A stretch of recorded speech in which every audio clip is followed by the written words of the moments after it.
তামিম ইকবাল এখন অ্যাডক কমিটির প্রেসিডেন্ট হিসেবে এসেছে। আমার একটা প্রত্যাশা থাকবে অ্যাজ এ সাপোর্টার হিসাবে সাকিব, তামিম, মাশরাফি, নাঈম রহমান, দুর্জয় তিনজনই আমাদের এক্স ক্যাপ্টেন, তিনজনেরই বাংলাদেশ ক্রিকেটে অনেক অবদান আছে। পলিটিক্যাল দিক থেকে ওনাদের ওই জিনিসগুলো যদি একটু কনসিডার করে, একটু ওই দিকটা যদি গভর্নমেন্ট একটু নেগোসিয়েশন করে বা গভর্নমেন্ট যদি একটু কনসিডার করে ওনাদের তিনজনের জন্য, তাহলে আলটিমেটলি বাংলাদেশ ক্রিকেটের জন্য ভালো হবে।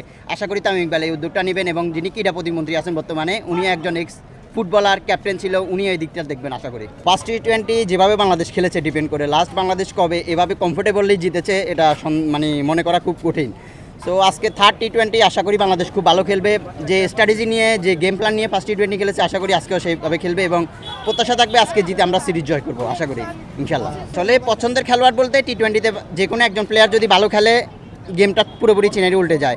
যেমন লাস্ট টি20তে শেষের দিকে এসে শামীম পাটোয়ারি ভালো খেলেছে, লিটন দাস ভালো খেলেছে, সাইফ হাসান যদি একটা ফ্লাইং স্টার দিতে পারে আশা করি ভালো হবে ইনশাল্লাহ। আমি মিরপুরে থাকি, আমি সেই 2008 সাল থেকে খেলা দেখি।